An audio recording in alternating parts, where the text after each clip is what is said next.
You want it darker? Check out The Killer, the new album by Crime and the City Solution. Here is the main crime fighter, Simon Bonney, to tell us how applying for a PhD led to making this new music. To me, they're the same thing. They're both sort of exploration and kind of, unpacking how the world works and, um, working out, uh, things like how I might construct the world and, if there's objectivity to that or, Right. The degree to which you can separate yourself from your subject. All of those things are in a PhD. It's merely a practical thing. I went on holidays. I ended my holidays on the day that the pandemic began, Right. and suddenly found myself unemployed because I couldn't leave the country, which is where I usually worked. All the places I worked were kind of closed to me. So I sat down and thought, oh, well, I'll put it into PhD. But again, because of the pandemic, universities are contracting all over the world. All my supervisors either got sacked or, took early retirement or got made redundant. So I thought, fuck it. I just, I'll put it into music. And got on a plane, which, like many people who, like, because we're in Melbourne, like, which was serious lockdown city of the world. Yep. Probably not up there with, but I mean, it was in the top 10. And I just wanted to get out of there. I was in the suburbs of Melbourne. We thought we'd give that a try. I've never done that before, the suburbs. And I have to say it was extremely alienating. And I just couldn't, I just had to get on a plane and get somewhere. So I've gone to the opposite place. I mean, one of the most urban environments in the world. Yeah. And was there much of a culture shock when you moved like that for you? No, I've moved around my whole life. Right. So, I mean, I'm not only used to them, I seek them out. Gotcha. Seek out culture shock. Right. Now, so how did you find it easy kind of slipping into the music scene in Berlin? Yeah. Yep. I mean, we've still got, we've got strong ties to the city. Yeah. They're absolutely so the drummer, he's an old friend from Australia. He's been here forever. The producer was a long-time fan. So, there's people dotted around in Berlin. The counterculture in Berlin is very productive, I'd have to say. Like they're extremely organized for counterculture. Right. They run stores and bars and, art businesses and studios and things like that. It's a good place for that. Right. Now you mentioned your work that you were doing. I read somewhere there you worked briefly in the Ukraine just after the invasion and stuff. So what kind of work is that you were doing, and how did you find yourself? That was very different. Like that was me trying to work out what the hell to do with my life. Okay. Situation. I'm a journalism major. I never practiced journalism, but I found myself in Berlin, and I thought, how can I combine all of the various things that I've done? And I made contact with some musicians, and I was interested to see how musicians were experiencing war, because it was a different perspective. Mm-hmm. Ultimately, it was an unsuccessful, it was a very interesting experience, but like from a kind of journalism perspective, it was a disaster because no one wanted to print what I had written. So, but it was a very, it was an interesting experience I had a very good local guide who showed me around, and I got to see the world through his eyes, which is always something that engages me. Gotcha. Now the core band is yourself and Bronwyn Adams. So tell me about her and how you guys work together and how you came across, putting this. Well, we've been together a long time. Like, there is some kind of, deep connection there. We have, in some ways, quite similar backgrounds. Both kind of like left home very young. Both had intellectual parents, academics, who were going through the kind of, who went to Beads in the 60s and 70s. And, like that film, what is it? The Icicle Storm or something, like it was just, there were no adults in the room. That all, so it was pretty chaotic. And, but, she is someone that, that I can talk to deeply. And,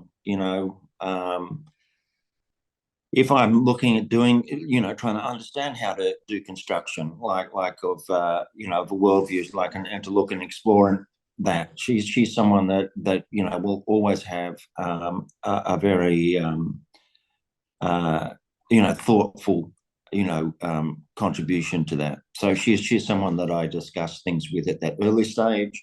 Right. She's also much more detail oriented than I am. And so I tend to sort of focus on bigger pictures. And she's great with the details. Like, so she co-produced, mixed the record. Right. And that's absolutely the kind of thing that she's very good at. So it's those little kind of melodic details, and sort of like, sometimes she'll co-write the music, and again, she'll add this dimension to it that is, is kind of central to the way in which I work. Like, all the musicians that I work with, offer that. Like, for example, I entered this record with, rudimentary song structures and some choruses, and then I like to leave the verses alone. Yep. And then as the music evolves, I have the words written, but they're sort of like, as far as they're structured and delivered, and then they'll build and develop in relationship to the music. All right. So, and I see, so lyrically, most of the lyrics are yours. Musically, it's kind of the band, and you have, like, I noticed, like, on "Hurt You, Hurt Me," you've got Jim White and Matthew Smith contributing there. Yeah. So when you're melding your lyrics to their music, do you have much, is there a discussion about it? Do you kind of see what they come up with? How does a collaboration work? Hurt me, wait, no dance from the high. Hurt you, hurt me, wait, no time. Reach across that canyon space, lay bare that selfish heart, place your hand upon my face. Hurt You, Hurt Me and Bravehearted Woman, no, they sent me music. They're the words were written for that in Papua New Guinea in a hotel. Okay. it was just on my weekends. I'd sort of sit there, or evenings. There wasn't much to do, so I'd sort of sit there and learn how to use iTunes, like the GarageBand. Right. Yep. I've been hearing that a lot from people. I bet you have. Yeah. And how do you find that to work with like that? It doesn't. It really depends. Like, the percentage of the music that I can put lyrics to is usually relatively low. So it's a more labor-intensive approach. Like, if I have the melody and a rudimentary structure, then obviously I know the words are going to work to the song. Yep. When it's like, so when I talked to Matt, who would have been the originator of it, and then sort of he would have got together with Jim, and it would have evolved from that. But we talked about the sort of style of music, so we were looking at kind of soul music, funkadelic, Sly and the Family Stone, that kind of stuff. Yep. And then he would sort of send stuff that basically had that flavor to it, and then I would sort of find ways to put so there was a bit of a kind of conceptual discussion beforehand, right? But they sent 8 pieces of music, I think, and of which 2 sort of ended up as songs. Gotcha. Right. I noticed several rivers run through your album here. You have Rivers of Blood and Rivers River of God, and let's face it, rivers. I mean, you can think of Bruce Springsteen or Neil Young or Dave or all those folks. I mean, rivers run through the music. Yeah, so it has movement. So tell me, it's a journey. Yeah, like from the source of the river to the sea. My love turns rivers to blood and flowers to blacken buds, but I am the one who will love you. I think they're probably being used since humankind first witnessed and observed a river and thought, hey, that could be allegorical. Yes, it could. Also, I like the wilderness, so a lot of this was written from being in the wilderness in Tasmania. So in the highlands of Papua New Guinea and the outback. So like there was and rivers were there. Gotcha. I like them. Yeah, movement. Alrighty. So there's 7 tracks to the record, and the 5th one, Killer, which I guess is kind of the title track, is rather epic. It's over 8 minutes long. So I was hoping you might want to share something about that. I don't want to ask you what it's about, but what do you want to tell me about it? Take me back to that desert shore. Take me back to eternal war. Love extreme and the dead body in my dream,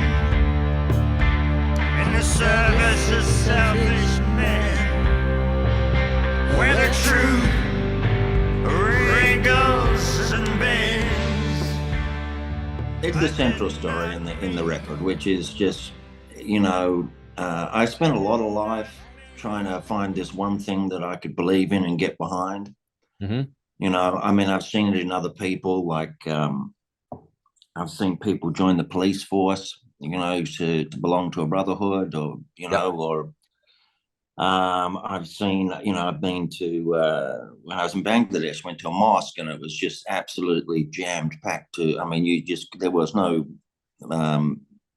room to move, and there were a lot of committed people there who obviously believed in something. And I just realized kind of there, well, I'm kind of envious of this, but it's not going to be for me. Like gotcha. I'm not going to find this one thing. Well, the one thing that I tried to invest in was anti-corruption, and like most sort of like people in that field, you start off with these dreams of sort of like systemic change. You're going to build this system that's going to kind of eradicate corruption. And then as you get further along, you become a little bit, depressed because nothing's changed. It's the people have come and gone, and like some people have gone to jail, and some people have moved on, but really there's always someone to replace them, right? And then I sat quite early on with a colleague at a Christmas party, and he'd been doing it for a lot longer. I mean, he'd done it all over the world. And he said, I wonder if we've achieved anything. Just, kind of a pretty, salutary sort of like sobering thought. So you take your little victories. Yep. And they come, but you got to be kind of open to that happening, and open to that. That's what happens. Yep. And so that record, that song is about kind of it's a sort of the depression or the fall sort of like believing in something and then sort of realizing it's just not going to answer all your questions. Right. It's like again, like I mean, I've felt this my whole life. Like I remember in America there was the American Council for Civil Liberties. Yeah. And I just thought, fuck, no, it's amazing. Like they just believe in this one thing. Like doesn't matter sort of like who they represent. They just believe in this one thing about freedom of speech. That's the ACLU, I believe it's called. yeah. That's their driver. Like that's just like they just throw their lot in sort of, and I just realized I wanted it to be me. It was not going to be me. There's this and then I found this piece, which again comes into the song is. Isaiah Berlin had this thing called the hedgehog and the fox, and so the hedgehog knows one thing, and then the fox knows many things, and then one is about change and sort of like and accepting that sort of each situation is going to be slightly different than the one before, and the other one is going to have this very sort of like the presence of a very sort of solid superstructure that all of their decision making, all of the way in which they experience the world is going to be governed through this one sort of central thing. Yep. And I just realized that, that's what my life is. It's change, and that's okay. I'm sort of okay with that now. So it makes me happier. Right. So my sense is that you do pay attention to the big picture, what's going on in the world. And there's a lot going on right now. You've got the stuff with Israel and Hamas, and you've got everything going on. You've got Ukraine, and you've got the election or whatever it is going on in the States, and mass shootings, and it's like, so does that, with all that happening, what do you make of it? What do you draw from it? You've been doing the crime and city solutions in '77, so it all feeds into what I write about, but what interests me is the personal story. Mm-hmm. So, I mean, there's the geopolitical kind of view of war, like, and that there's a reason for that, and it's a valid way of looking at it. But what I found interesting, again in Ukraine was talking to individuals and finding out about their individual experience, because I tend, from a historiographer position, sort of like I don't really like the big man of history sort of idea. I mean, I just, it's like another example is like, all of the things that I retain, like in memories, are all about personal experiences. Like, I remember individuals from Papua New Guinea. I remember their life story, and my interaction with them. Same in the Northern Territory. Like, so in the Northern Territory, we were oversighting the intervention into Indigenous communities, remote Indigenous communities in the Northern Territory. And, there's the higher level political, view of it. Yep. It's fine. I understand that. But then there were all the personal stories. Well, I don't remember the higher political stuff at all. I just sort of like, it's like, oh yeah, well, it's like, but I do remember the personal stories. I remember the people I was sitting next to chatting under a tree, about, not even about what I was there for, but just having a normal chat. You would find out so many interesting things, and it gave you I felt privileged to have sort of heard those stories, and that's what stays with me, is those stories. Okay. And do you remain optimistic, hopeful? The human condition? Yeah, look, I think I remain realistic. I don't like things that people do to each other don't surprise me. I don't expect people to, I'm not very moralistic. So like, I don't view the world through that lens of sort of like right and wrong. Right. So I'm more interested in understanding why people think whatever it is that they think, rather than having a debate about whether or not what they think is correct. Right. And so the closing track is called "Peace in My Time," so that kind of leads into that, doesn't it? Yeah. Okay. Yeah, I mean, there's a kind of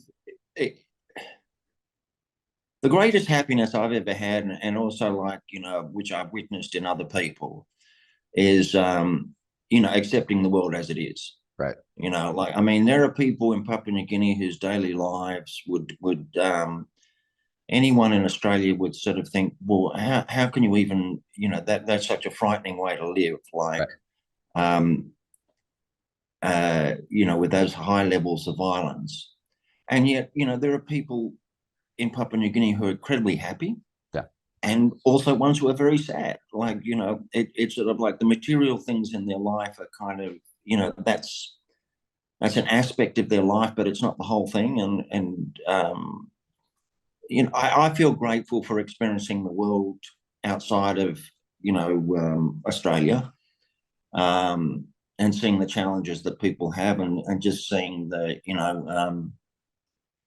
happiness comes through, if they're comfortable in who they are, in their circumstances, and they sort of accept it on those terms, then, there comes a certain happiness with that. Peace, if you want. Gotcha. All righty. Well, that seems like a good place to leave it. Let's leave on peace. Sounds good. On peace. I am keen. I'd love to hear what these songs sound like live in person, because, like you say, I have a feeling that they're going to change and mutate and evolve somehow. So, if you do get a chance, bring the show down under here. But we will. Yeah, we will. It's it's definitely on the we'll be touring a lot. Like, that's what this band is about, is touring. All righty. Well, don't forget about New Zealand this time. I won't. All right. Thank you very much, and have a great day. Right. Bye-bye.